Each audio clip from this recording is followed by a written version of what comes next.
I think we're ready to get started. During this paint night, you'll have me talking to people in the crowd as well as those of you who are doing this on Zoom. I guess to start off, I should probably introduce myself. My name is Dustin Regul. I teach most, maybe all of the art courses here at WSU Tri-Cities. Some of you, whether name-wise or face-wise, I do recognize from other classes. I teach painting, 2D design, drawing, intro to art. That's where they have me taught so far. But we are going to get started. An important thing I've already told everybody who's live here, but for those of you on Zoom, if you've opened up your pack of brushes, an important thing to get started, you may have noticed your bristles are extremely stiff. So I highly recommend what that is during shipping to keep the bristles nice. They put some wheat paste glue on it just to solidify them so they're not getting bent or crinkled. Just go ahead in your cup of water, which if you don't have a cup of water for cleaning your brush, that is an important item for this paint night. All it takes is dipping the brush in the water, dry it off on a paper towel, and just like that, it's activated and ready to go. You should have your brushes, your paint, your palette. A pencil is important. The image of this vase of flowers, which we'll be painting, and I selected this specifically because one of the very common still life paintings that Van Gogh did was vases of flowers, often sunflowers, but we didn't have sunflowers for this particular photo shoot of the vase. But we're going to be painting this vase of flowers in a Van Gogh style, which the reason why I wanted to do that, because I didn't want this paint night to be just follow my step-by-step instructions and it turns into this paint by numbers. I wanted it to be a little more creative freedom on the student. So I'll probably be a little more directing you for the first half of the painting to kind of get the sketch down, to get the base layer of colors down. From that point, I want you to then think like Van Gogh, because if you can imagine a Van Gogh painting, he clearly never painted exactly what he saw when he painted. It was always exaggerated the colors, maybe exaggerated the shapes. Sometimes a term that I will be using during this paint night is something that Van Gogh did and made very popular, was this term impasto, which in painting, impasto means this thick application of paint. It's where you almost feel like you're not painting anymore, but that you're frosting a cake, like you're applying icing. It gives it some texture. And so the main thing to remember when we're starting this, a very common method with a lot of different types of painting, but it's also very important for doing this Van Gogh style, is we will be working dark to light and thin to thick. It's an important thing for a type of painting style that's known as alla prima, which means at first attempt. So it's a type of painting style that you completed the painting in one sitting, which that is what we're doing today. We're completing the painting in one sitting. We do have our palettes. I do want to tell everybody the proper way of holding one of these palettes, but honestly, half the time I don't even hold it properly and I kind of just hold it however I want. Also, some of you may just have the palette sitting on the table next to you, which that's totally acceptable as well. How this works, if you are right-handed, in your left hand, let's actually, wait, I gotta get it. There we go. You actually want the,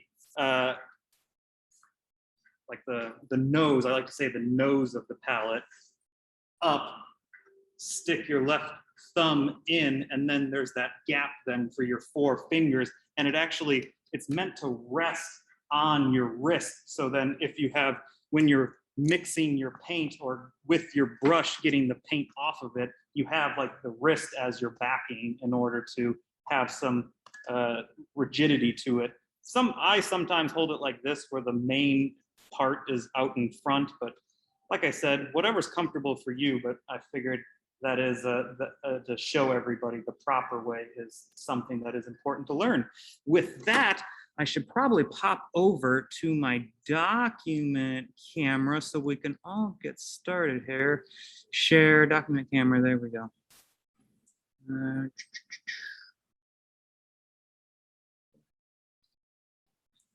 Okay, there we go.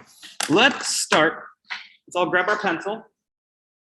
And we have our image. I have the image of the vase of flowers we're doing. It's important to note, we don't want to spend too much time on the sketch. When I do a sketch for a painting, rarely do I take much time to put a lot of detail in. I'll usually reserve that time for working with paint. I like to call it just mapping out the image, because when you say sketch, you tend to think, okay, I'm going to put some more detail in there. We really don't want to worry about detail. We just want to kind of map it out. So what I mean by that is I'm not necessarily going to concentrate too much on individual petals within this image. I'm kind of just going to work out blocks of shape. So then once I start painting, I can just get right to it. So with that, I'm going to kind of work the vase in kind of first at the bottom. Got that. Like I said, it's not overly critical for it to be absolutely perfect, nor do you want to be worrying about too much detail, because this is kind of just a guideline. So when you are attacking your painting with paint and brushes, at least you have an idea of the placement of where you want things to go. Then we kind of have this yellow flower, yellow orangish flower in the lower right. And so honestly, I'm not spending too much time, but we got like a shape there, shape there.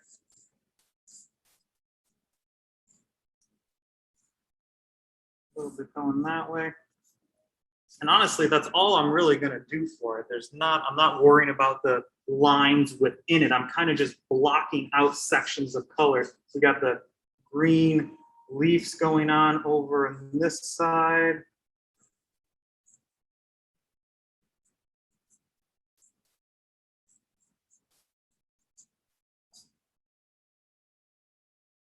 We got like the big dark orange, possibly red flower going more up to the left. That's kind of the one of the main flowers that does seem to be in the forefront, almost one of the focal points of our still life here.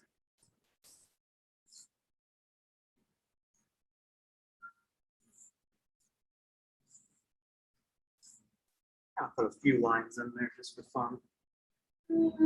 Let's work up to that pink one. I like that.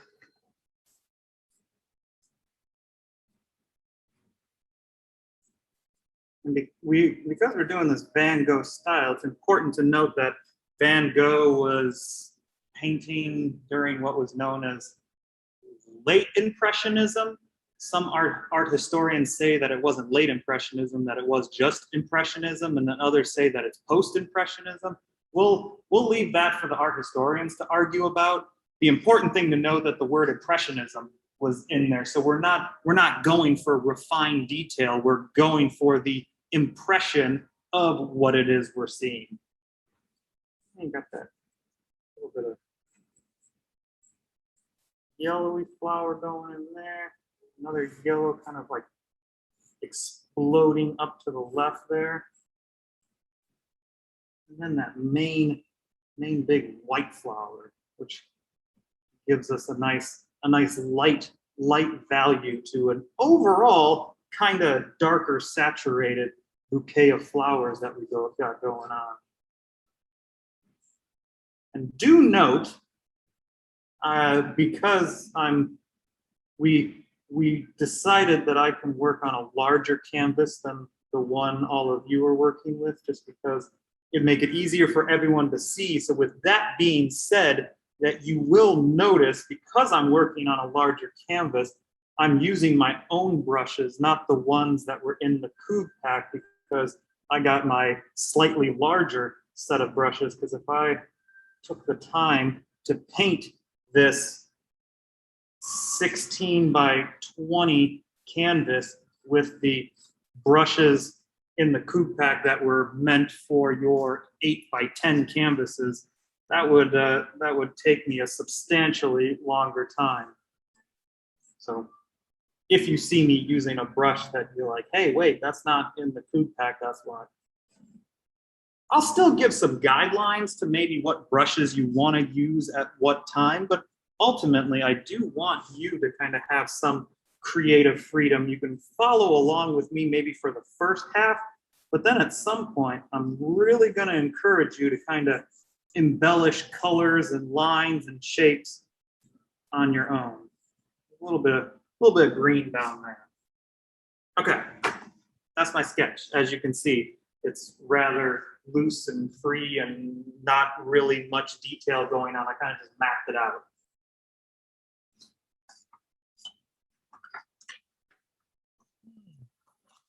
I get my palette and one of my large brushes. So for those of you who may be wondering what brush you should be using for this first step, I would recommend your large flat brush. And when I say flat, it's the one that doesn't really have a rounded shape or a pointy shape. It's flat.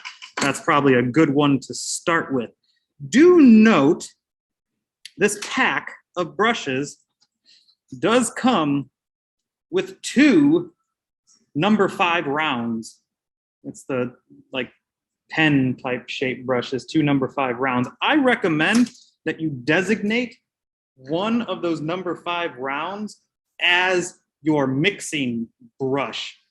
So granted, this pack of paints that we do have has a vast variety of colors, but there may be some colors that you want to make that maybe aren't necessarily in it that you have to do some mixing. I would recommend just designate that number 5 round as your mixing brush. So let's say you wanted like a really dark red. Well, in the pack, there is like crimson red, which is kind of dark, but it may be not dark enough as the dark that you want. So then we can add some lamp black to that crimson red, and then you can use that extra number 5 round as your mixing stick on your palette. I have a plethora of palette knives, so you may see me utilizing one of my palette knives for mixing. With that, I think it's time for us to get things started. Remember, the 2 things to keep in mind as we work on this painting is we're working dark to light, thin to thick. We will eventually do some impasto and just like thick applications of paint, but we don't want to do that in the beginning, because then the thicker the paint, the slower it is to dry, and then you can't work colors near or on top of it because then it's still wet and gloppy. So thin to thick, dark to light. So our first few layers, we'll be applying it quite thick. I'm even going to be diluting my early layers with just a little bit of water, so it almost does kind of have like a watercolor feel to it. With that being said, let's start picking out some colors.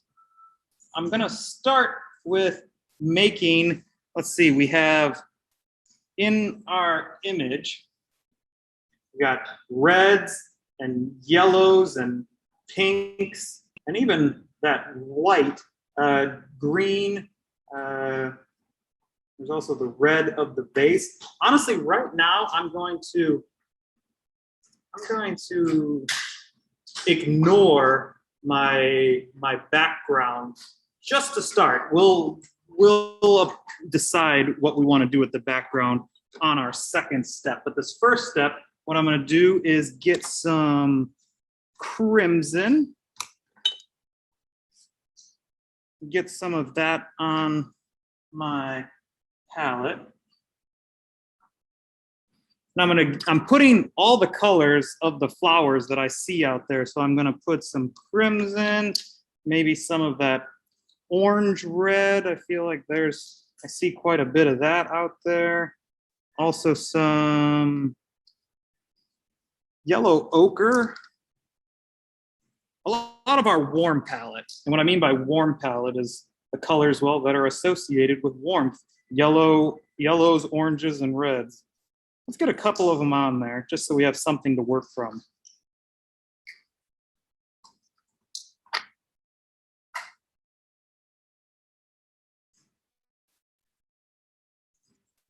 And then I'm also going to put some of my lamp black out onto my palette, because remember, we're working dark to light. So because this is our first thing, or first marks that we're making, we kind of want some of these to be light, or some of these dark, the opposite of what I just said. With that, I'm looking at our image. I'm looking at like the dark areas, the crevices within it. And like I said, I'm not trying to render a finely tuned flower.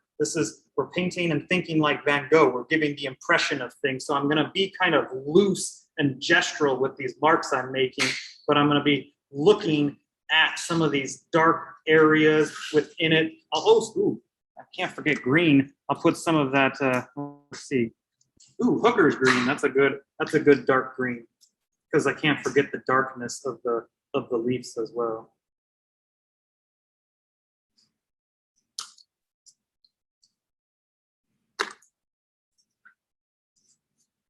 Okay. With that, one of my last additions was hooker green, but I think that's the one I actually want to start with, because that's some of the darkest area within that image. Is kind of like almost in the center, a little bit low left of center. There's a lot of that dark green leaf going on in there. So this is your option. I'm a little more intuitive with my palette, and I'll just kind of like grab some black and grab some green, and then as I'm applying it, I'm kind of mixing it on my canvas.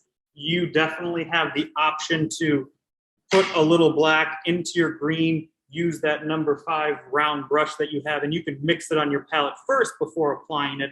Honestly, it's kind of whatever you're comfortable with.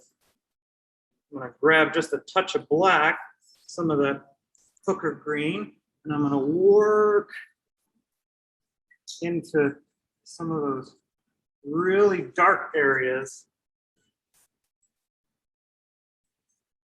And it's okay to overextend those dark areas. Don't think you're gonna mess things up if you put too much of the dark area in the areas that you're trying to go, because we're working thin at first.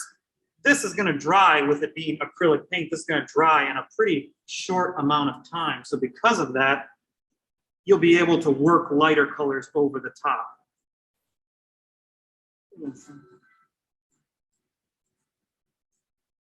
Dark green there, a little more, some dark green going on.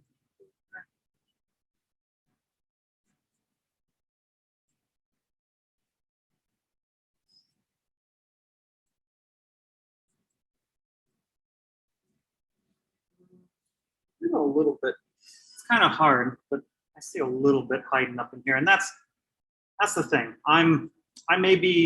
You may see me do some embellishing right from the get-go, just because I am trying to embrace thinking like Van Gogh. I'm doing more what I feel as opposed to specifically exactly what I see. I'm just using what I see as a vague guideline. Okay, I think that's some good dark green in those areas. I'm just gonna rinse my brush off in my cup of water.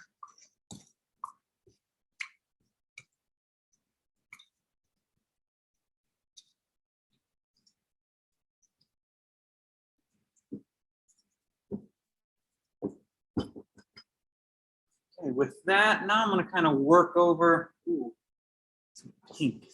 Now, I'm not gonna worry about pink, because pink, I had an old painting professor who would get so mad because he would say pink is not a color. And technically he's right, but I guess he didn't have to be so mean about it. But pink is the hue of red. Within understanding a color wheel, red, when you tint red, tinting a color is when you're adding white to it. So red, add white, you get the color pink.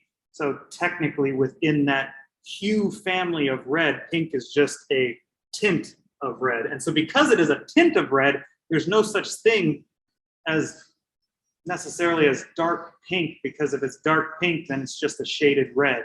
But that argument is for another time. With that being said, I'm not going to worry about making it dark pink.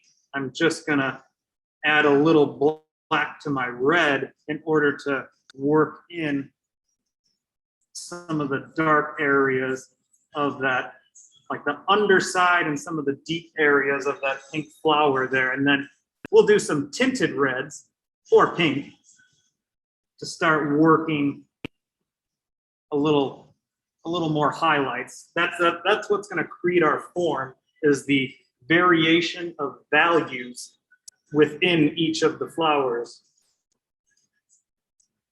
I'll even use kind of a similar dark red to that big flower on the left as well. I added a touch of orange just because there is kind of an orangishness to it. It's not like a true dark red flower. It's more like a dark orange red. It's like a tertiary.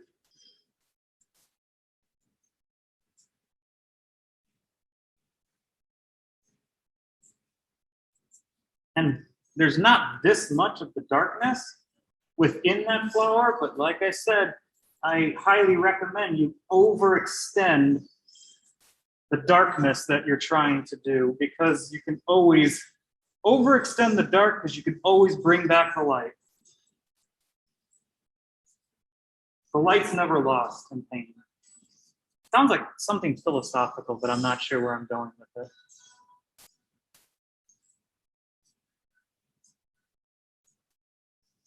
Some of that. I think that's. I'm gonna overextend over here. I feel like I need to do a little more green. I'm gonna backtrack just a touch, just a skosh. Some of that dark green, I want to work a little higher up into there. I can always bring back the light. I like that better.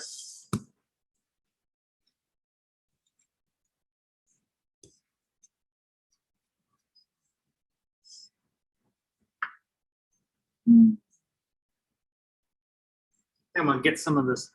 I'm gonna use, because up here, this flower up in this region has a lot of, like, more of a true yellow. This lower right yellow flower is kind of got some orangishness, maybe even some yellow ochre to it. So I'm actually gonna use a little black and a little yellow ochre to kind of work in the dark areas of the lower right flower.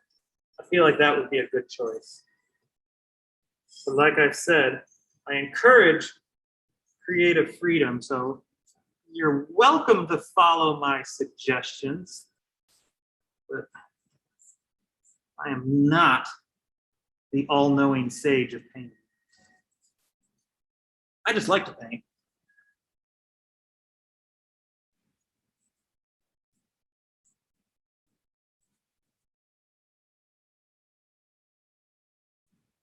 I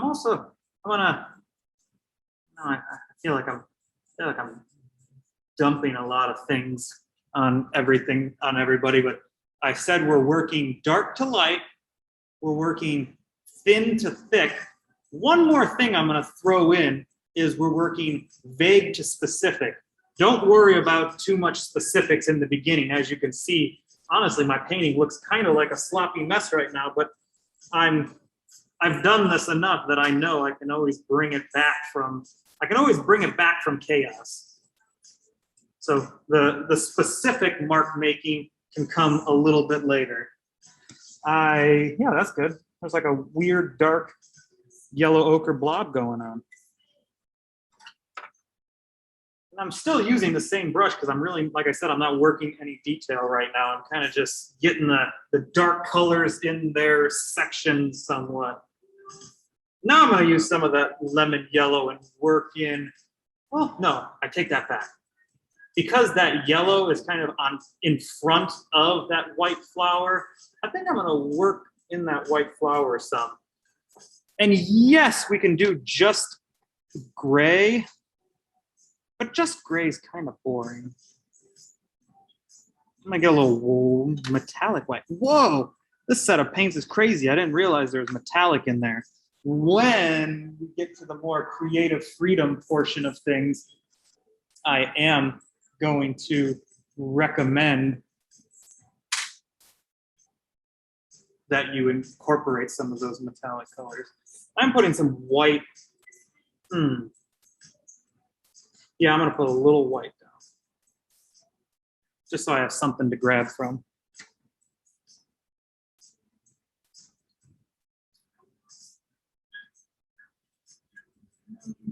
And then I'm also gonna get a little blue. Maybe cerulean blue. I think that would be a nice blue, because just straight gray for the dark areas of the white flower just seems so boring to me. And most of the time, when you think of temperature, the temperature of light and the temperature of shadow, in paintings, light typically has a lot of warmth to it and shadows kind of have the cool tones to it. So I'm just, right from the get-go, I'm embellishing the grayness of the white flower by adding a little blue just to cool that temperature a little bit.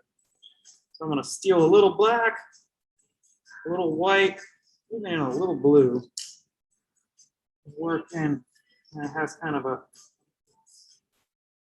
it's not showing up very well on the camera, so I'm sorry for the people out in Zoom land, but there is a blue cool tone to this gray. It's just the document camera isn't the greatest with picking up tiny little specific colors.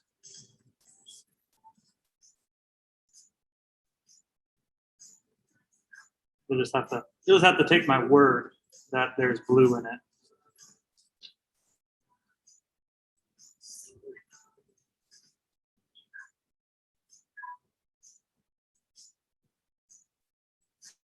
Very good.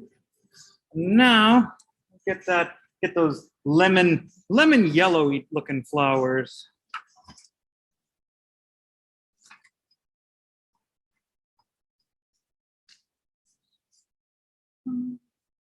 Grab some of that yellow lemon yellow that I have on my palette. A little bit of black and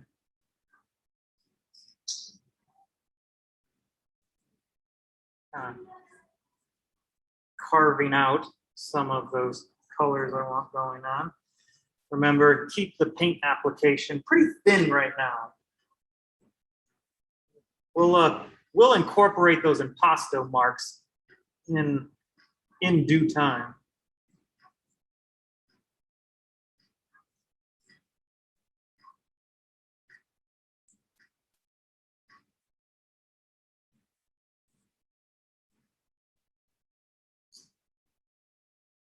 Some of that. I'm going to incorporate.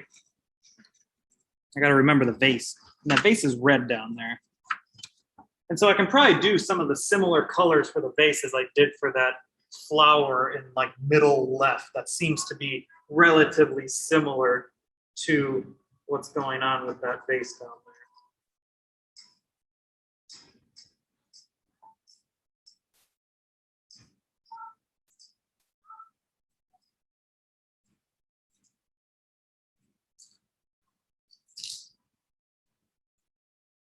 Because a lot of that vase is pretty dark, I'm actually just going to go ahead and fill in the whole area of the vase with that dark red that I made on my palette. The later, lighter layers is where then we'll do some of those reflection shapes in order to give the impression of that being a glass vase. A little more. The base is a little curvier. I'm not gonna follow my sketch line that I did because my sketch line made the vase feel really boxy. Like I said, they were only guidelines to our vase. Yeah. All right, now let's do something for the background. I kind of like how I've already embellished by adding some cool tones, some blueness to the dark gray within that white flower. Right from the get-go, I'm going to actually embellish the background color, and I recommend everybody maybe choose a color of their own so everybody's painting has a uniqueness to it. I think I'm going to go more of like a bluish green tone and maybe like an aqua type tone. I'm saying that because I'm thinking in terms of color, and a lot of the flowers we have in this still life are a lot of warm tones. We got yellows, oranges, reds, and so thinking in terms of the color wheel, I'm thinking of complementary colors on the opposite side of the color wheel. So because of that, like a bluish green, I feel like would be a really nice addition to what's happening with our still life. So I'm actually just going to maybe some of that. Yeah, I'll grab some blue. And I still have some Hooker's green on my palette. So I'm going to kind of grab from blue and grab from green. And I'm also, for this background to start, I'll add other things in later layers once we start doing some impasto to it. But for this background, I'm actually going to get my brush wet to where my paint ends up being just like a little bit diluted, just a little diluted with water.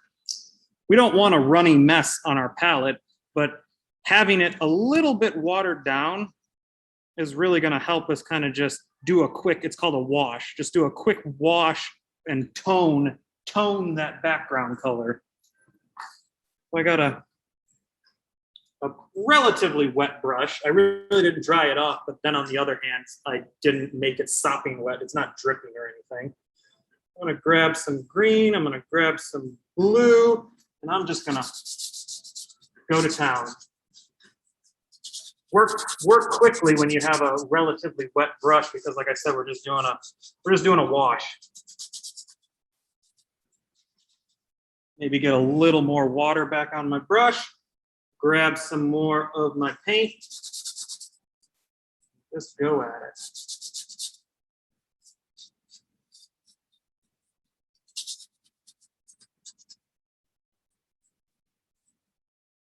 And some do note direction of your mark making starts to become important, because you don't want to just be so haphazard where your background looks all scribbly. Like maybe choose a direction, maybe like try and keep all your mark making for your background horizontal, or vice versa. Maybe try and keep it all vertical, just so even though we will be putting some more paint over the top of it, we're not covering this wash 100% as we continue to paint. Some of it will still show through, and so because of that, you don't want your painting to have any feeling of unintentionalness to it. With a painting, you always want it to have this feeling, no matter how abstract or how non-representational or how gestural it is. It's important to have that sense of everything the artist did had intention behind it. So I am putting some intentional horizontal, I'm kind of getting the color down, and then I'm making sure I'm obviously choosing to have this horizontal mark makings in my background.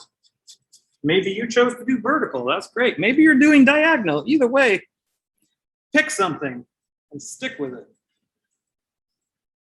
The individual flowers, those mark makings, once we get to it, we're gonna like, with that impasto, we're gonna carve those flower petals out of it.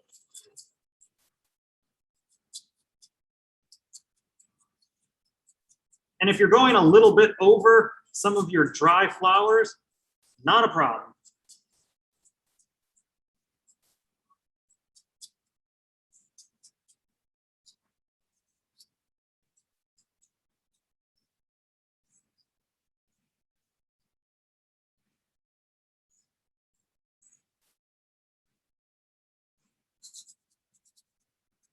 maybe some of you have gotten so creative with your background. You're doing like this like ombre, like transitional tone. And I kind of started doing it unintentionally because some of my greens started running out. So as I'm going down, it's like this transition from aqua to more of just straight blue, which, to quote Bob Ross, is just a happy accident.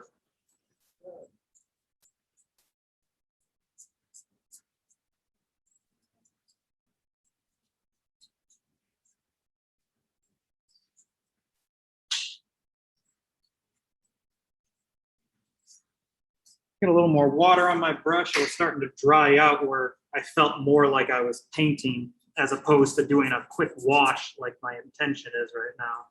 We'll get back to painting. Right now we're just kind of staining our canvas with a background color.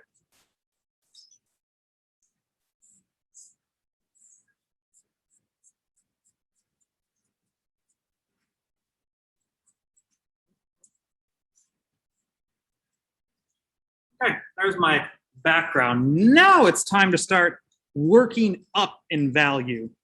And what I mean by that is because we're working dark to light, let's take one more step up on that staircase of value, and we can start choosing any one of the flowers that we have within our composition and start working up the value range. Maybe I'll start, let me think.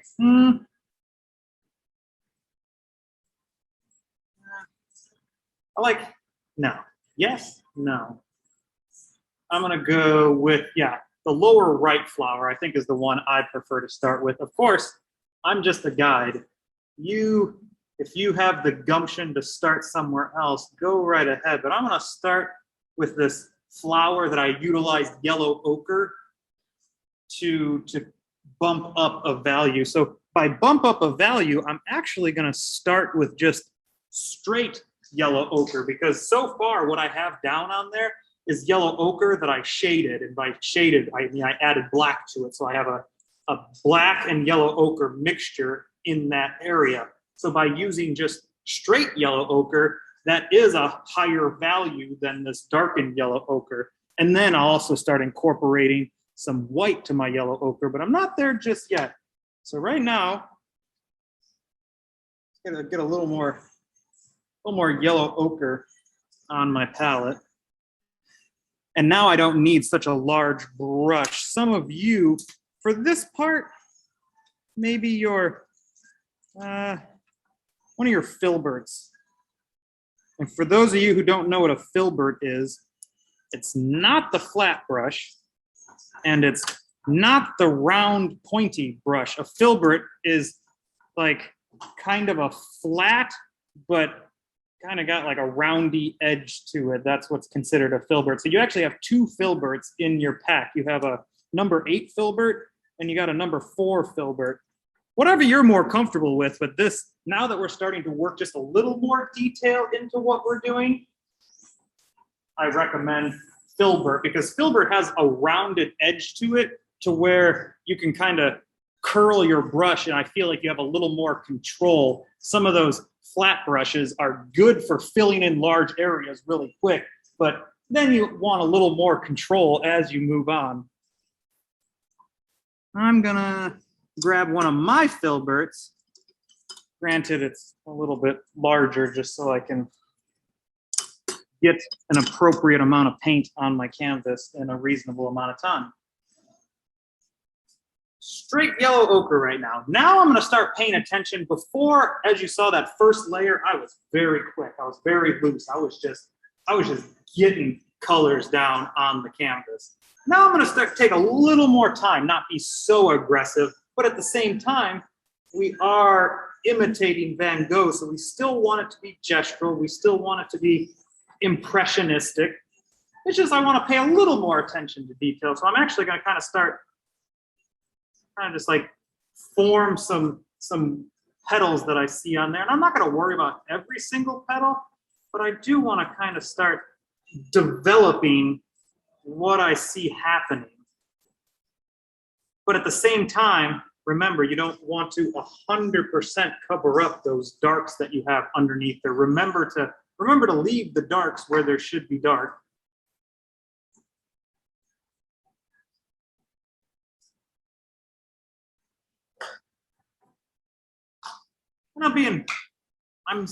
I wouldn't say that I'm doing impasto painting just yet. I'm not icing a cake just yet, but I am painting just a little bit thicker to where there are brush strokes that are kind of left behind within the flowers. Utilize your brush strokes, like I said with the background, choose an intentional direction and stick with it. Don't just make it so haphazard. With the flower petals, make sure that you're utilizing your brush bark to actually help shape what it is you are painting. That was probably one of the things Van Gogh was most well known for, is how he could, it felt like he was sculpting objects, but out of paint on a two-dimensional surface. Like he had such thick paint on there that he was just carving these things out. We're not that thick just yet, but I am allowing my paint to have a little more thickness. Flower petal going that way, some kind of going up there.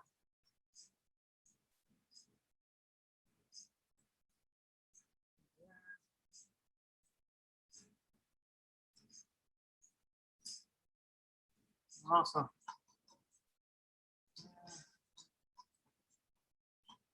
Kind of remember that like circular center that a lot of flowers have. So I kind of left some of that dark happening in there, and I kind of just gave a few small underdeveloped rounder petals as I get closer. But that's for that layer. We'll still do one, maybe two more layers to this flower. Probably two more. I'd say another step up of light, and then that last one we'll do is just like tiny little details where we'll just kind of put a few highlights on edges of the petal. But for now, for this step of the process, I would say that level of finishedness of the flower is plenty sufficient.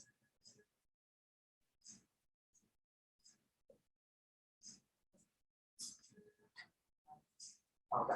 I was making sure. Okay, fair enough.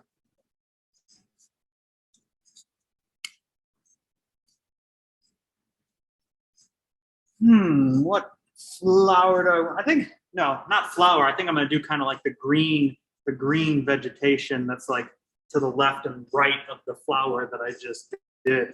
So I'm gonna get a little, I still have some hooker green. I think I'm gonna grab some sap green as well.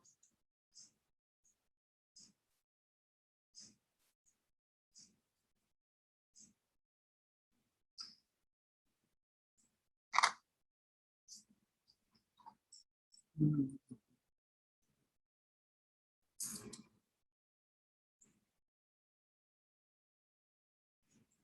still using my kind of bigger filbert brush. It's great for carving and shaping organic things. Now I'm going to, let's see, I'll move my images around. Some of the green leafy stuff going on.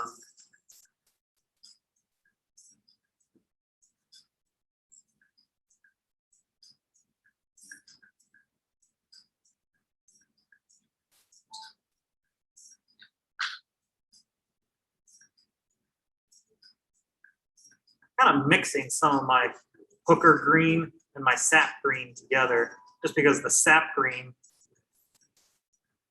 honestly, it's probably one of the brightest sap greens I've ever seen. Usually sap green has a little more darkness to it, but this sap green almost has almost like a slight neon green to it. So because of it, I don't want to go so neon green just yet. So I'm mixing a little of my sap green with my hooker green just to tone down sap green. A lot of green.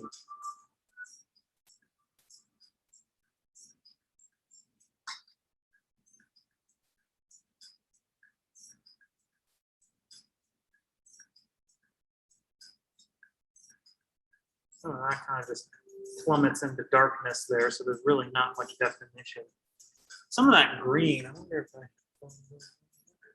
brighten things up a little bit.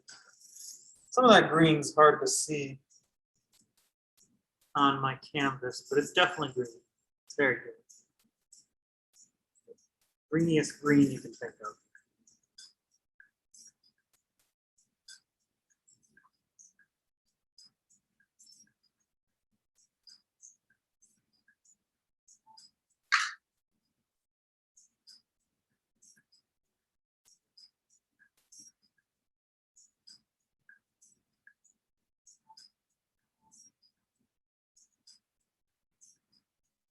Some lighter green in there. Yeah, that's probably good for that layer of the vegetation. I haven't fully developed the shape of the couple of green leaves that we see, but I kind of started to shape it a little bit with that next step up of light. Now I'm going to bump over. I'll probably do those big reddish orange flowers center left.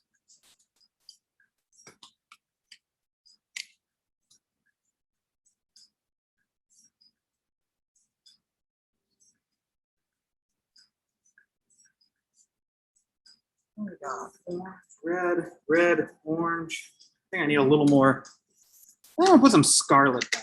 I haven't used any scarlet. I think that'll be a nice addition to the red that's happening in that flower.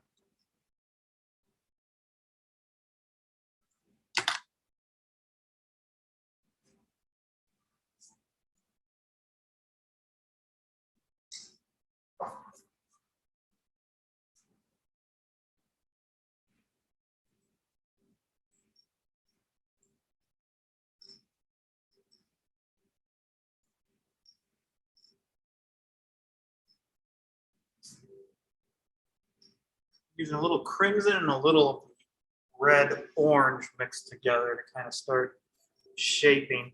This is probably one of the most distinct flowers in the still life. So unlike the green vegetation, that's kind of, it's kind of more of like the secondary role to the still life vase of flowers. But because of that, I put a little less time in the green flowers, but for this red flower being so prominent in it, I'm gonna see if I can try and be a little more attentive to how I'm shaping it.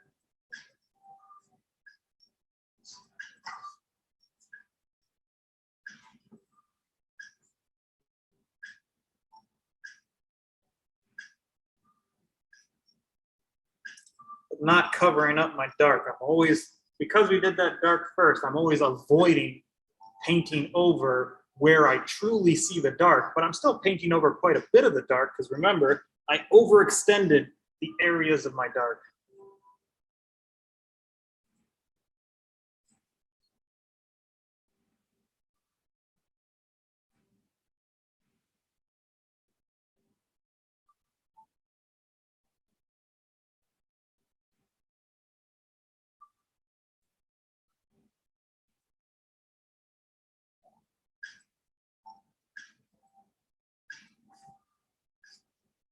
You're starting to see a very vague impression of a big spiral of the flower petals going on here.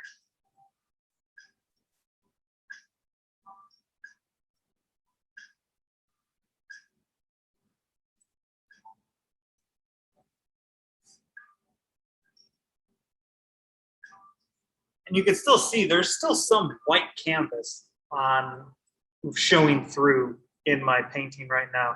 But once I'm completed with this second round of layers, this next set of values, you probably should not want to see much, if any, blank canvas left. There may be still a little, like you can see, there's just tiny bits within that first flower that I did with the second layer, but I know that that tiny little bit isn't going to be an issue.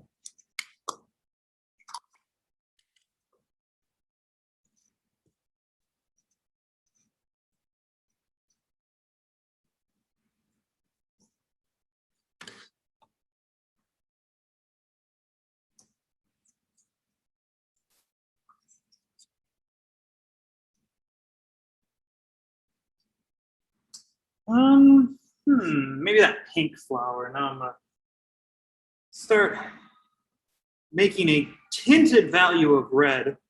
Saying that would sure make my old painting professor happy. It's not pink. We can still call it pink. We just can't say that pink is truly a color. But that's if you're a staunchy color theorist.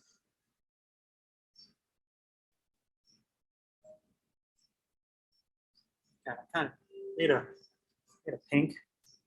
Start working in some of these pinks, leaving the dark red behind, but starting to get some nice shade of pink going on. That flower petal that's like jarting off to the right there a little bit. Some sticking down there. There's kind of a highlight there. It gets really dark there, so I'm going to leave that alone.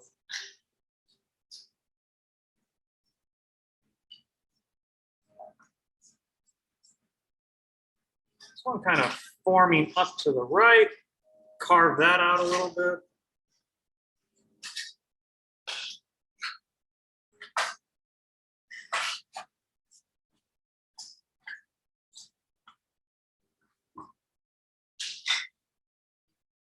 Some of that flower there. Some petals going on there. A little bit there. That's probably pretty good for that layer. You can kind of see the nice flower blossom starting to form out of that. I left a lot of the nice dark area, and I got a shade or a tint of red or pink starting to form there. My next layer, I'll really add a lot of white to the red to get some of the highlights within those flower petals. Now, like I did before, I ignored my lemon yellow flowers and jumped over to the white one because it'll be easier to do the white one first, because then I can do the yellow and go over the top a little bit of the white one, because a lot of those yellow flower petals are kind of jarting out in front of the white one. So let me get some white. I don't have enough white on my palette. More white.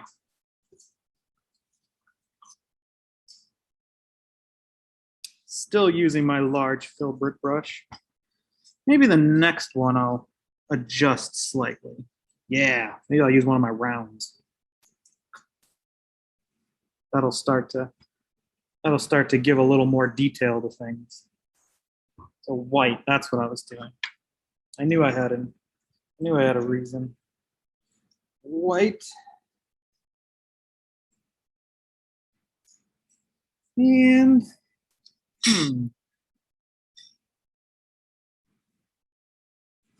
I still have some black. I do have some blue. Okay, so I'm gonna make some gray with just like a little bit of my black with a lot of white. But I'm also gonna steal a little bit of that blue, because like I said, I don't like doing just flat gray, because flat gray is kind of boring when it comes to color. You usually, even when something is gray, you still want to add a temperature to it, whether it's a cool temperature or a warm temperature. So because of that, I'm adding a little cool temperature as I start to create some of those flowers. That one petal up front is just, it was calling to me to just make that shape. There's that one. A little bit of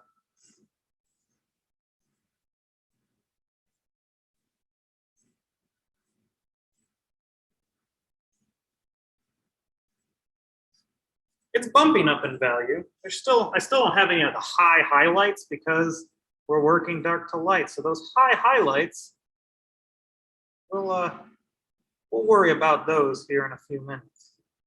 We're not quite there yet.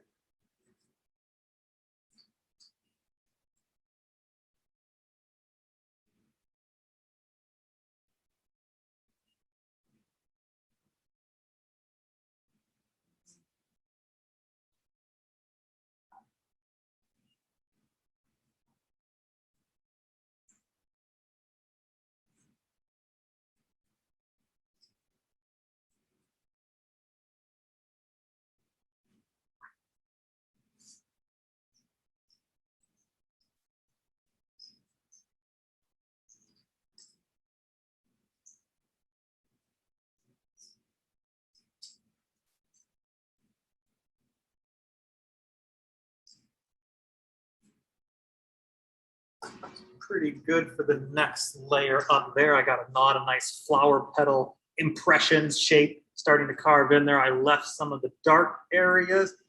Now let's get that next value up of those lemon yellow flowers. And then once we do that, we can start working on some of the highlights. And it's amazing how much more form these flowers are going to have once we start adding those nice little highlights to things.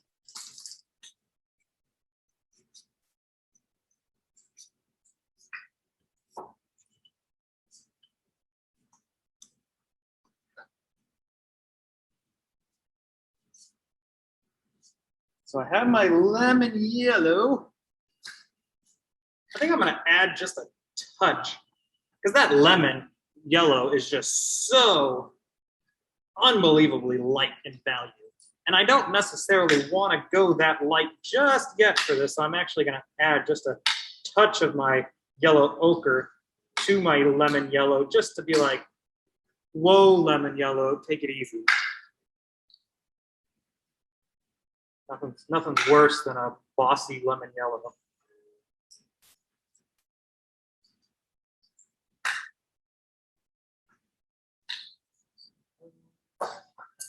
That going on.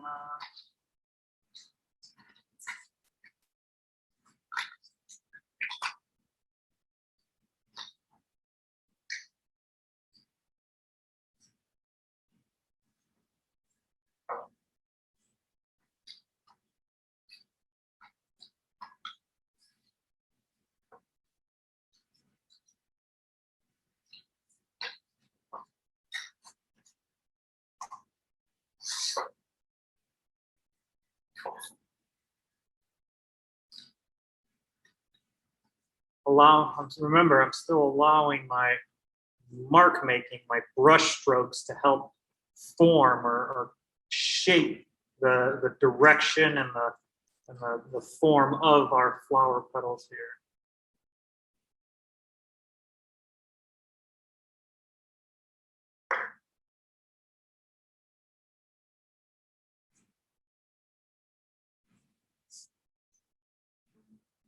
Some pretty substantial upright ones going on right there.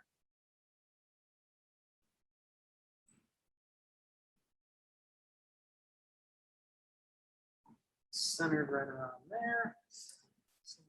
Some of that.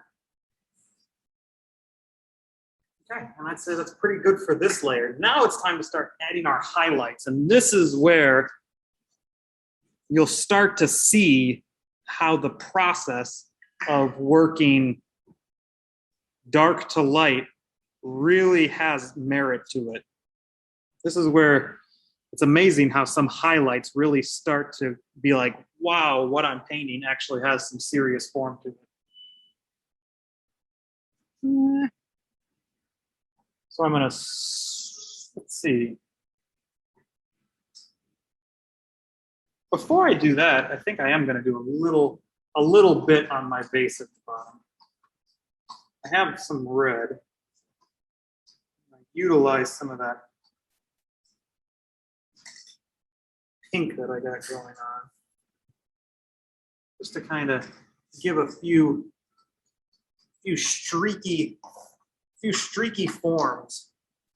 Those streaky forms are what's really going to help give the feel of it being reflective glass, even though we are definitely still doing it in that Van Gogh impressionist style. Kind of like a streak going on there. There's another streak going on over there. That's kind of like that weird thing going on there. What else?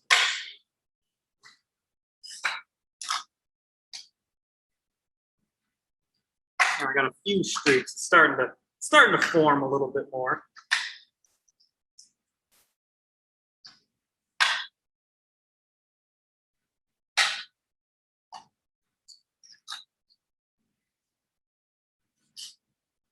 Now I'm going to bump up, maybe start with that yellow ochre flower in the lower right. That seems to be the one I like to start with each new value layer.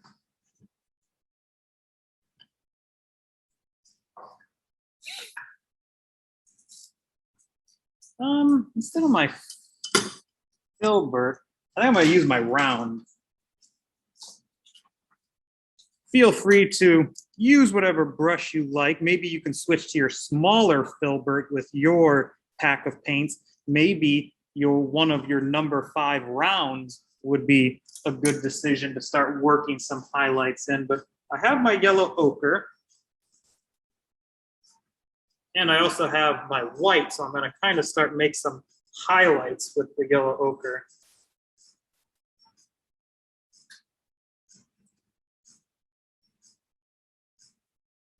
With that, we can kind of start forming things a little bit better. Like I see that there's this one flower petal right up front. It has a lot of highlight to it. There's also one of these over there has a little more highlight going on. I might even add a little lemon yellow to it. I don't like, there, that's what I like. I wasn't happy with what I was seeing with just yellow ochre and white. The just yellow ochre and white just didn't have the right feel to it. So I have yellow ochre, lemon yellow, and white. Now things seem to be having a little more depth to them, a little more color, a little more pop. These are popping a little better. And I'm kind of just like edging, I'm edging some of these flower petals where I'm seeing highlights in our images. Is that?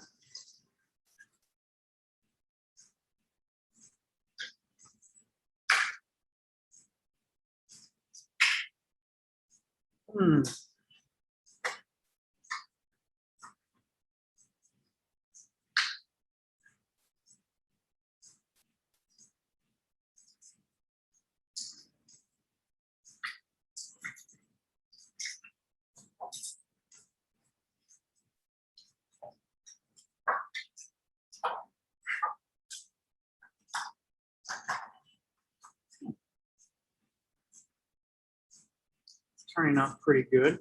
I'll probably end up doing one final little highlight, but I'm not at that step just yet. Now I'm going to bump over to get some of these leaves, these green leaves with a little more form to it.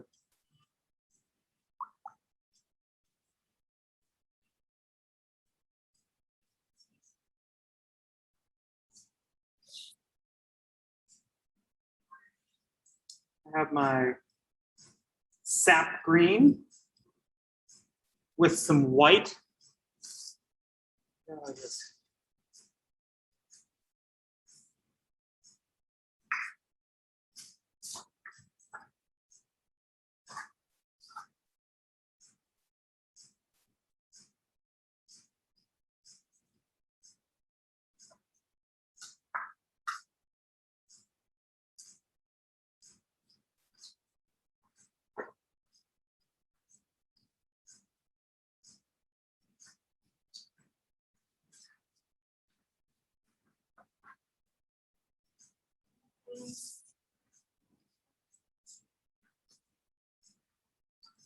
Let's see, maybe a little more light green happening right here. And with these highlights, it is important to note that I'm leaving, this is where the impasto comes in. I'm leaving like globs of paint with some of these marks I'm making to give it that thick Van Gogh look to the painting.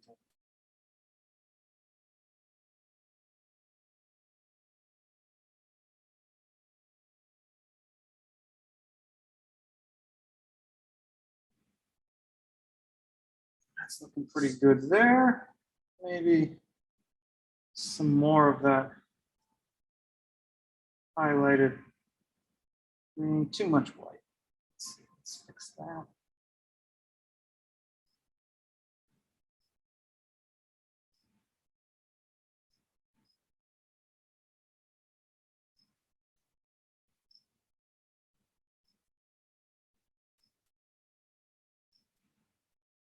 Turned out pretty good.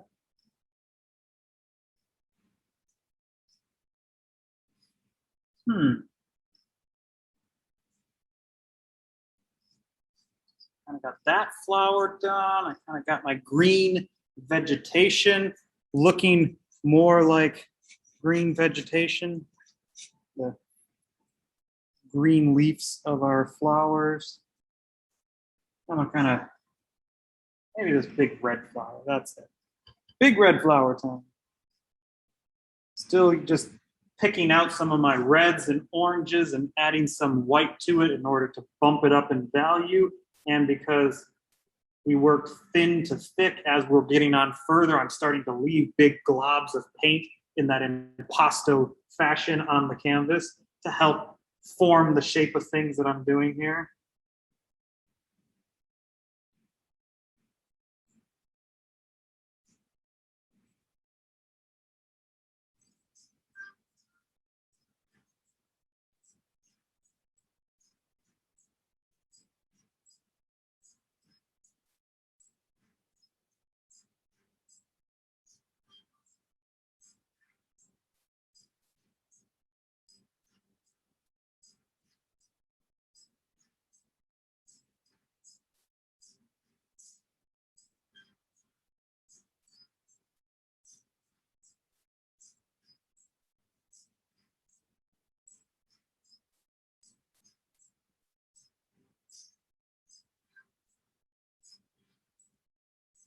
Hmm.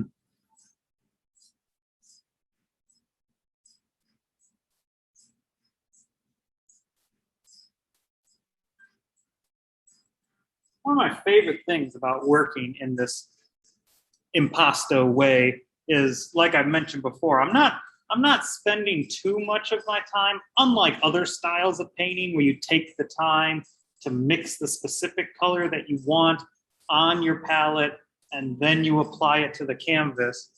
I have the freedom in this impasto way in order to allow a lot of the paint mixing to happen on the canvas, which is actually a great tool that painters use, which also helps lend toward this looser, more gestural style of painting. You don't have to slow down in order to mix every specific color on your palette. You're kind of just like grabbing this color and grabbing that color and then kind of smearing it around in the shape and the area that you want it. And sometimes it leaves it kind of streaky, which actually really does help to lend toward that Van Gogh style that we're all trying to do here.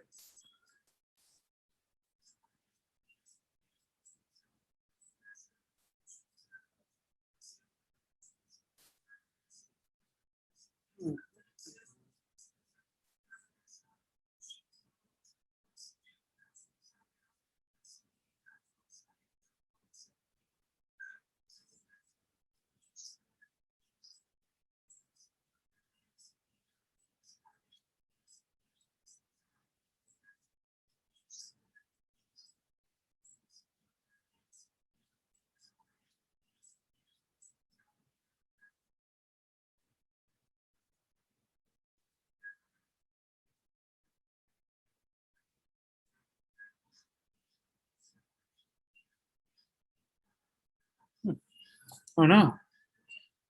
I was looking at my red flower and I noticed this weird dark green blob down here. And I was like, why is there a weird dark green blob down there?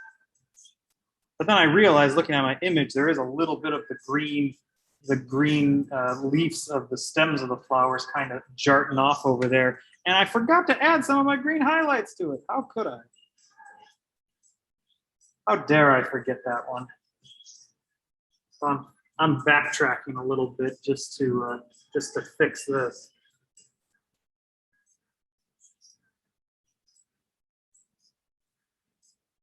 Yeah, I like that. Nice. Now I'm gonna bump over to my pink flower.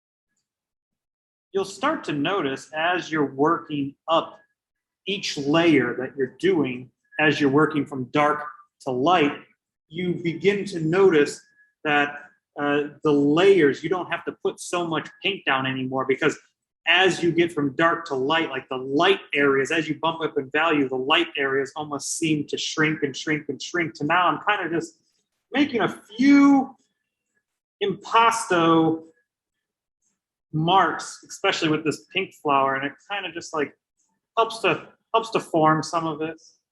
That mark there kind of forms that petal, and there's that petal there. That one's kind of dark. It's kind of a highlight over there. Highlight there. Definitely a highlight going on there. One around that edge. A little bit there. That's probably good with that flower for this layer. I'll do one more super high highlight with fine detail and just probably one of my small round brushes just to kind of give one final touch of light value to it. This is where we can definitely embellish, something that Van Gogh definitely embellished, like putting some of those thick impasto high highlights, especially on flowers, because you don't think of flowers as being so heavily reflective of light.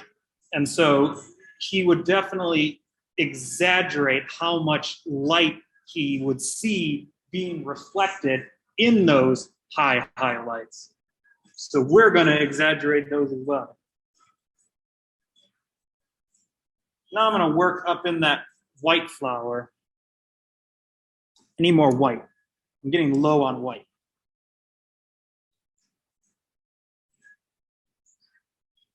Got some more white down. Still have a little blue that I might grab from because I like the coolness of things,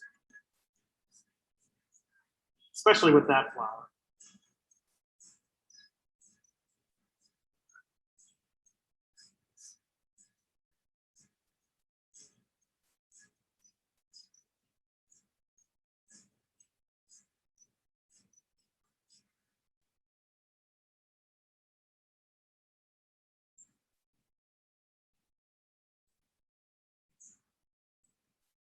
Kind of allowed some of those ridges that you kind of see in that flower petal to kind of remain.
This white flower of mine started so dark gray with this touch of blue to it. And as we've worked up in value, it's incredible how much more, I guess for lack of a better term, how much more flower-like that this flower looks. Sometimes with painting, you just gotta, once you learn the process, you just gotta trust the process. And one of the greatest things that I learned as an artist and as a teacher is a very common feeling that, trust me, I understand, is you may be a little timid when doing your painting because you're afraid. You just don't want to make a wrong mark and then like, dang it, you messed up. One thing is there's no point that a painting can't be saved. There's no point of going too far that there's not some path or some method to bring it back. And another thing is the mindset that everything you do with painting is an experiment. If you have that mindset, it's incredible how much great paintings come out of it because you're not so worried that what you're painting is supposed to be this masterful work of art. If it's just an experiment, you're looser, you're freer, you're more confident, and you end up producing better paintings. Everything's an experiment.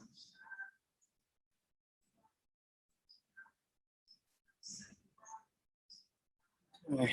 I think I'm good with the flowers for this layer. I'm going to do a little more highlight of some things going on my vase. I'm going to do some of that light blue that I got going on the flower. I'm actually going to use that to create some of the streakiest highlights that I see going on.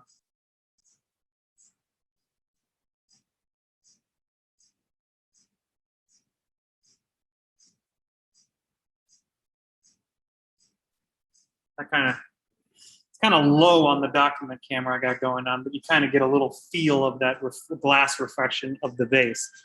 Now I'm going to address my background one more time.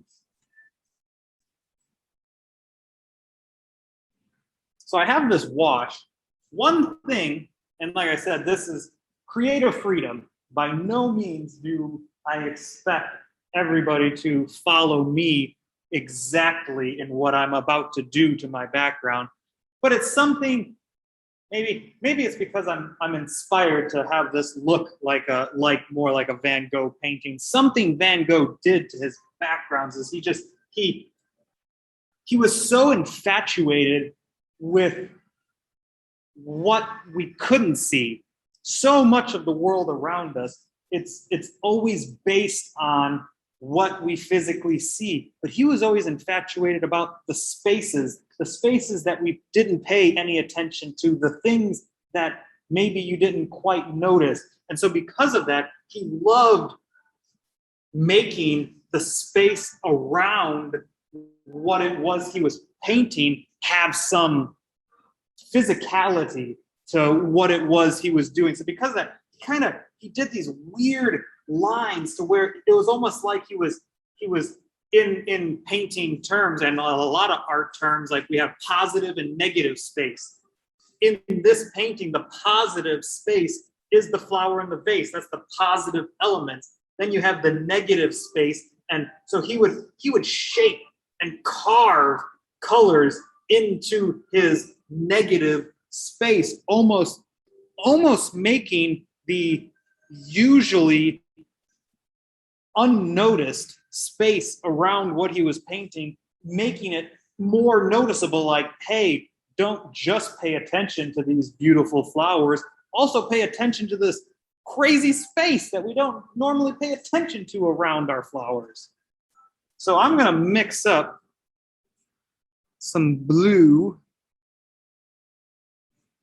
Maybe, I think I'm going to mix in some of that metallic blue. That metallic, once I noticed that in the set, I was kind of intrigued by it. So I'm going to get some metallic blue.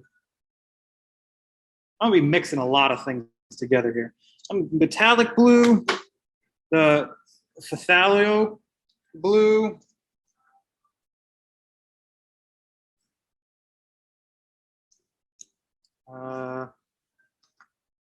some of that cerulean blue. I got a lot of blues going on down here. And I'm also going to add a little more white down there.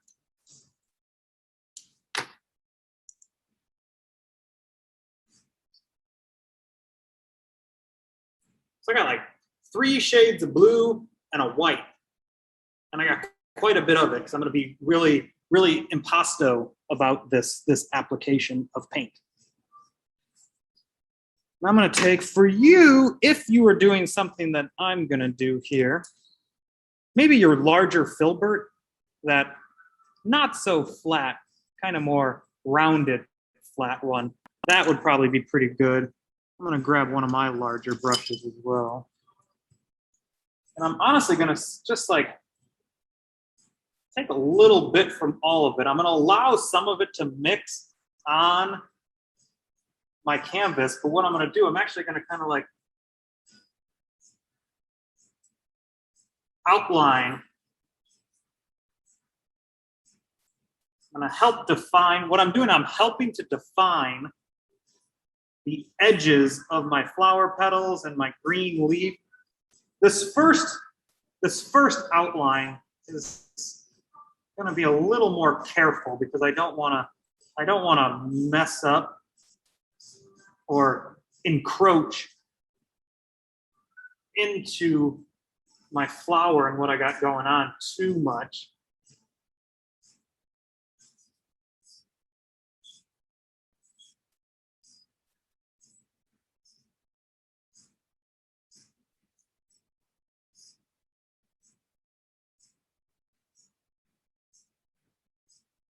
All right, I did one outline pass. And what he would do, he would do that, and then he'd come to the border, kind of go up, still leaving kind of some big globs of paint going on. I'm not covering up my initial wash completely. I'm letting some of it streak through in some areas. And I'm kind of just like,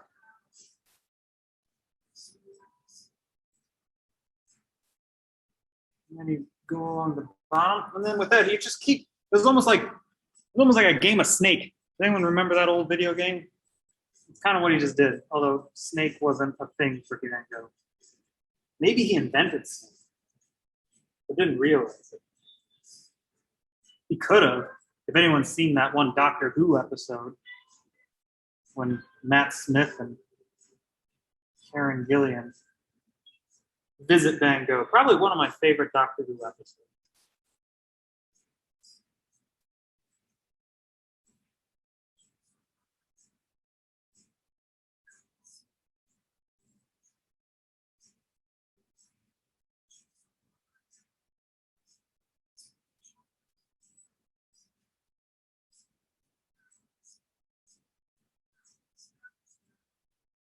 All right, and as you can see, I kind of just like snaked around this space. And now I'm gonna pop down here. Kind of do the same thing. Snake around. Carve that space out, that negative space that oftentimes goes unnoticed, and bring it to the level of art that says, hey, don't forget about me. I'm here to be noticed too.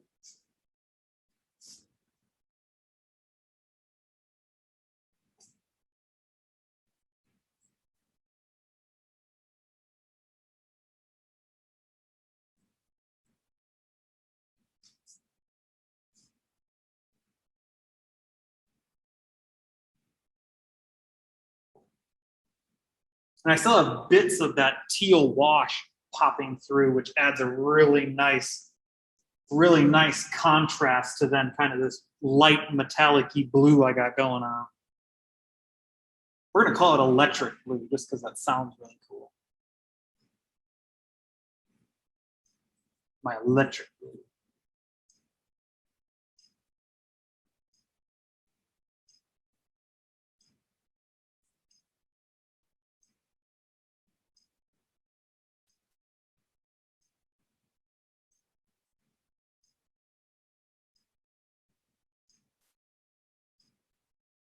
Yeah, that's pretty good.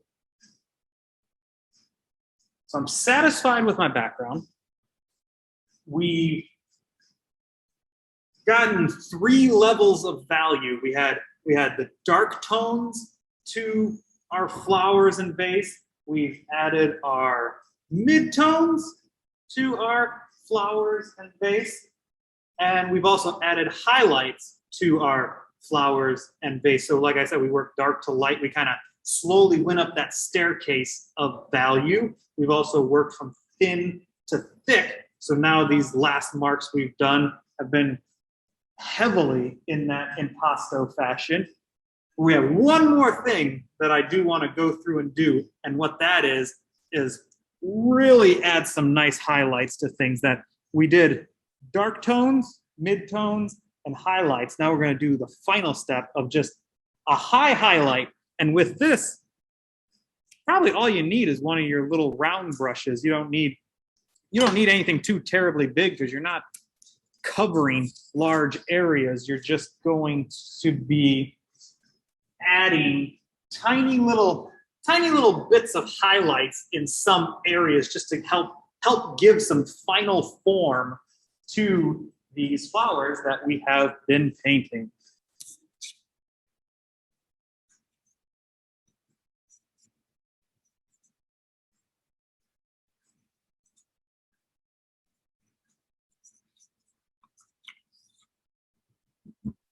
I'm just cleaning my brush right now.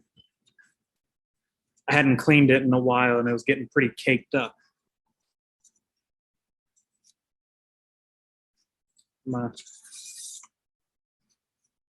For my own personal artwork that I do, I primarily, not only, but I primarily work with oil paints. And if anyone has worked with oil paints, you know that it takes a long time for them to dry.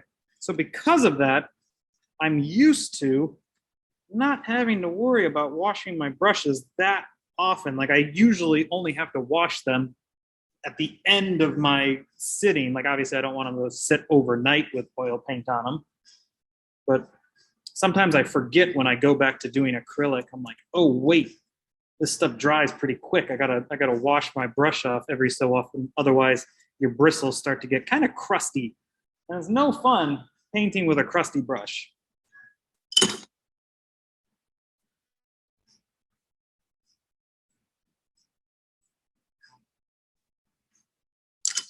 Oh, high highlights. Let's see.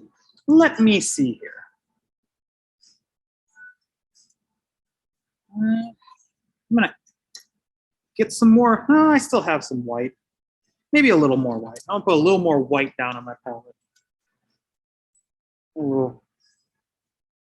Just a skosh low on my white.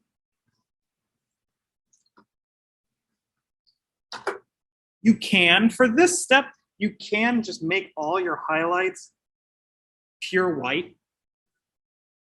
But I usually like to add just a touch of the color of the item, just so it's not just pure stark white. Probably the white flower and maybe the vase, just because the vase is glass and it's reflective. That'll probably be pure white, and then obviously the white flower is white. So I'm probably going to start with my white flower. I'm just using one of my small brushes I have. And I'm just going to kind of, like there's a,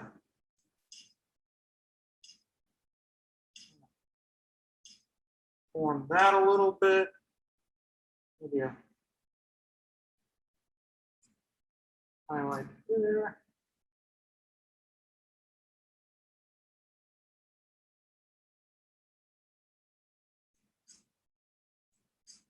And feel free, some items you might want to just leave the highlight right at the edge, right at the tip. But other ones you might want to kind of just like draw it down a little bit, just kind of fade it into the flower petal that you are adding the highlight to. So I kind of just, I add a little white and I just pulled it down. Add a highlight, kind of just pull it down a little bit. Add a highlight, pull it down a little bit. Add a highlight, pull it. I'll stop saying.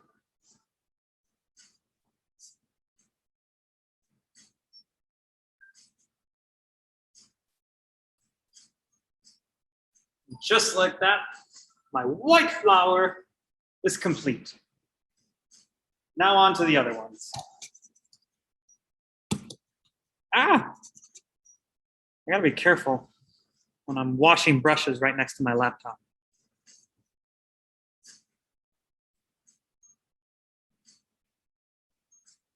I'm gonna work some of that lemon yellow flower.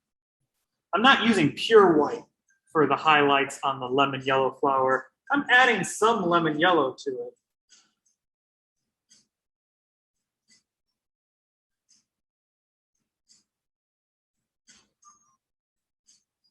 And same thing as I was doing before, I'm kind of using these highlights to give the final shape to things. So I'm kind of putting some lemon yellow in the highlighted area and then pull it down the flower petal.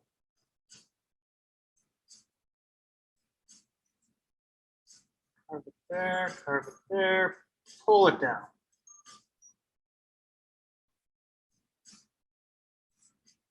Little there, pull it.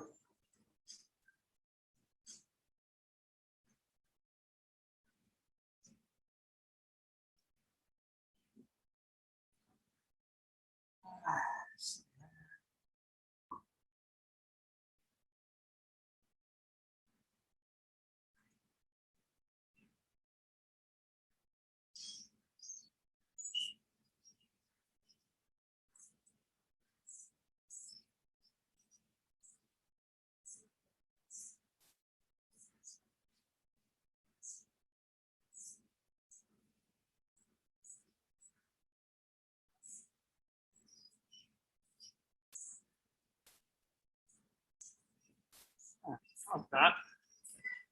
And these last highlights, I'm leaving a lot of edges of paint, trying to leave thick globs, almost like I'm applying frosting to a cupcake.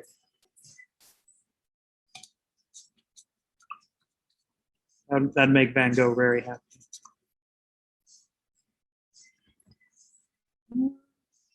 Maybe the pink flower.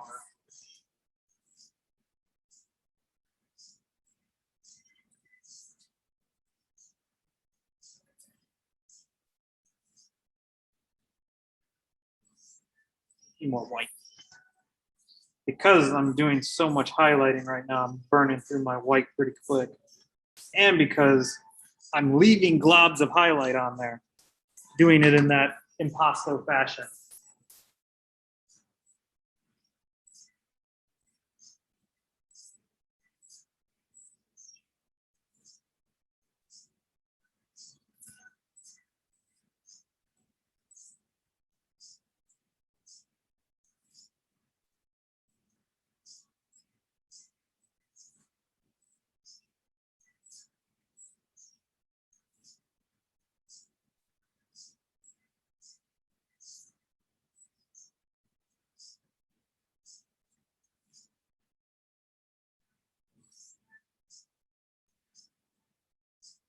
I like that. I like the shape that has been formed with some of those impasto highlights. Really made that pink flower have much better form to it. As you're working one by one, like I remember when I got to this point of this flower and when I got to this point of this flower, I was like, man, this flower is looking really good. But now in comparison to finishing up doing the highlights in those, you're really seeing how working the process of dark to light really does help create a much better form. And that process is not just for painting flowers. That process is a great, it's not the only method, but it's a great method to keep in mind when you continue on your painting endeavors.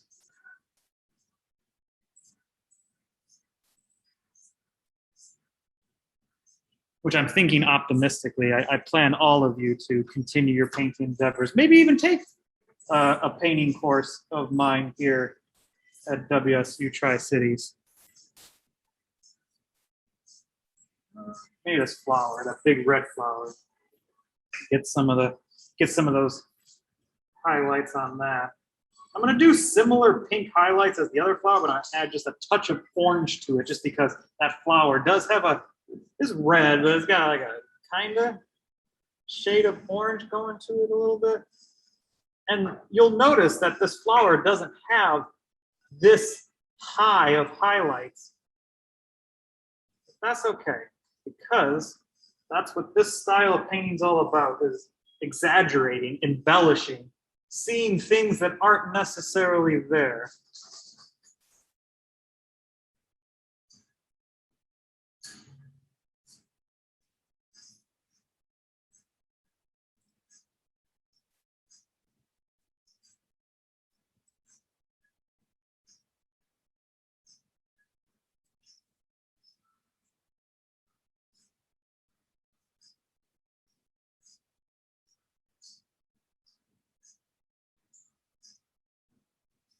because we did that background with that like snaking outline that Van Gogh was so well known for doing, some of those marks of the background may have encroached a little bit into your flower. These highlights are the perfect time to kind of, like for example, this edge of this flower, some of the blue came into it. I'm actually gonna use my highlight to kind of reset, redefine the edge of that flower.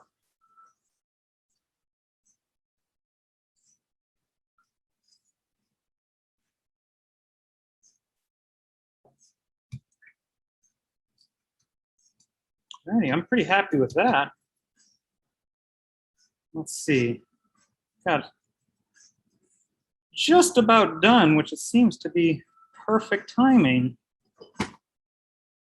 Now I'm going to do some yellow ochre highlights.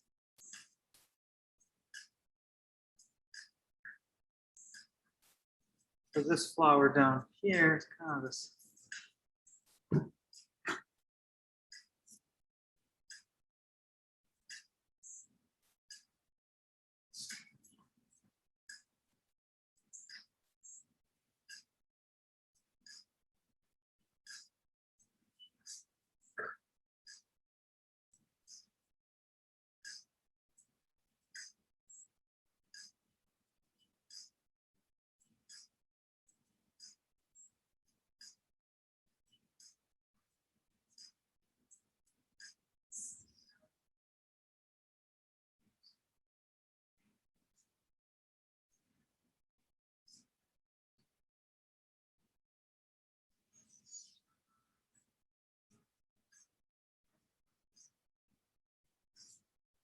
Pretty happy with those highlights. These final highlights usually go pretty quick because you're really not doing that much. You're kind of just adding on a few globby highlights in a few areas.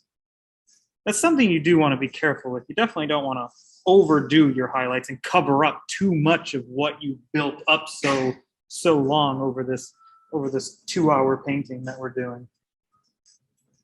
Now I'm gonna do some of those green highlights in the vegetation.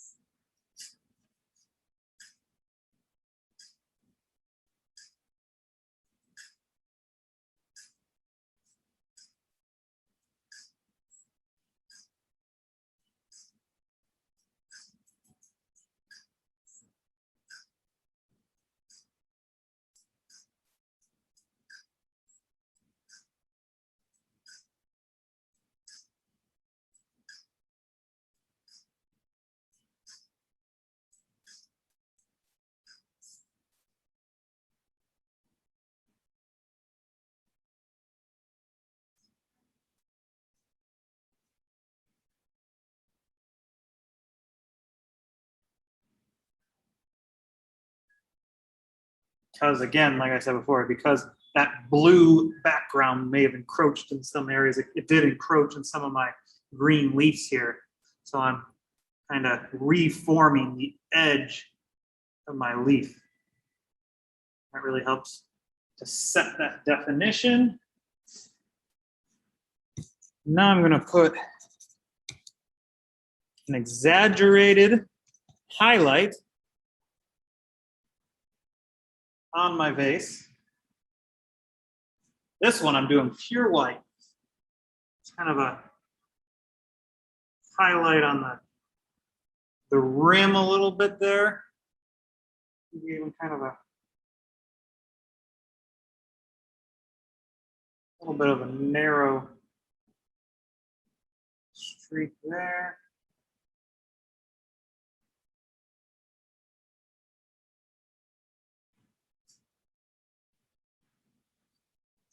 And just like that, we have a beautiful Van Gogh style bouquet of flower painting. Some of you, as I can see, and I'm sure maybe a few of you on Zoom as well, may be still working on your painting, which is great. Everybody paints at different speeds. So feel free to keep continuing on your painting if you are not complete. But I do know that completed paintings, we do want all of them to be submitted. Do we know what email that we should be, these students should be emailing their images to?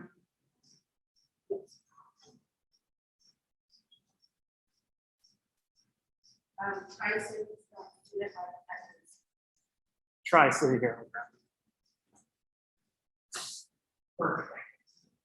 And if they have social media, they can also post that online and just Text that. Okay, perfect. So for everybody who has completed this painting, we would love to see everybody's completed painting. We're able to see a few of them in person, but you online students or students who will be watching this later on YouTube via the recording of this and following along, we want to see these completed paintings. So you have two options. You can either email it to tricities.studentlife@wsu.edu, or you have the option of posting it on social media and hashtagging SEB at SEB WSU TC, and that method will be able to see your beautiful painting. So please submit.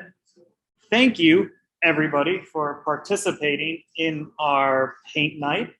I hope we can do this again sometime, and I hope some of you out there in Zoom land, recording or in person, maybe enjoyed this so much that you just might want to take an art class here at Washington State University, Tri-City.